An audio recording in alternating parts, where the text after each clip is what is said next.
The Hebrew Bible is this work of extraordinary literary craftsmanship, and English translations are excellent and something to be really grateful for, the many different English translations out there. At the same time, there can be a literary level that's hard to translate into English and hard to preserve in English.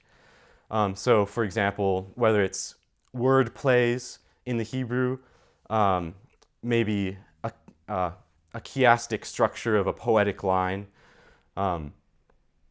or textual echoes or textual allusions within the text. These can be things that are often lost in translation at this literary quality of the Hebrew text that it's hard to do justice to sometimes. So a couple examples of this. If you read the first two chapters of Exodus, they are very dense with textual allusions to the book of Genesis. And two of the most striking, in my opinion, of these textual allusions come in chapter 2 with Moses' birth narrative. So Moses' mother becomes pregnant, gives birth to a son, and sees him that he is good. This is a really striking connection to Genesis 1. A lot of English translation will render this, saw that he was beautiful or fine or just, he's a healthy baby. And that's an excellent translation in context. And I do think that's part of the meaning going on here. She's seeing this healthy baby boy that she desires and her motherly nature is yearning for. But by rendering it that way in English, you do lose that textual echo to Genesis 1. And this point being made about Moses, that God is in Moses and through Moses reaffirming the goodness of creation in Genesis 1, and also bringing about maybe a new era for the world, just like with Noah. And that's kind of another piece to this, is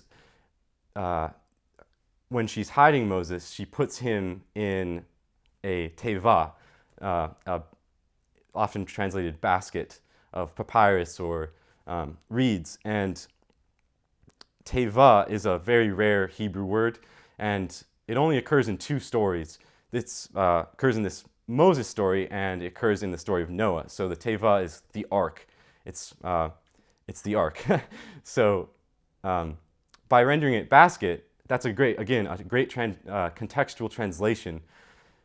But you can miss this very clear typology the author himself is weaving into the story, where God is preserving that original Edenic world on the ark through Noah, and then kind of restarting the world when it lands. With Moses, you get the hint of the same thing, that with Moses, he's going to be the beginning of a new world, a new humanity, so to speak, with Israel.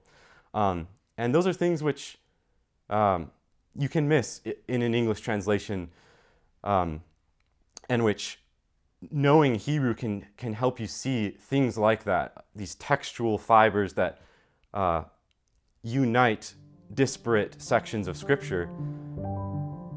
It helps you see the unity in the text itself.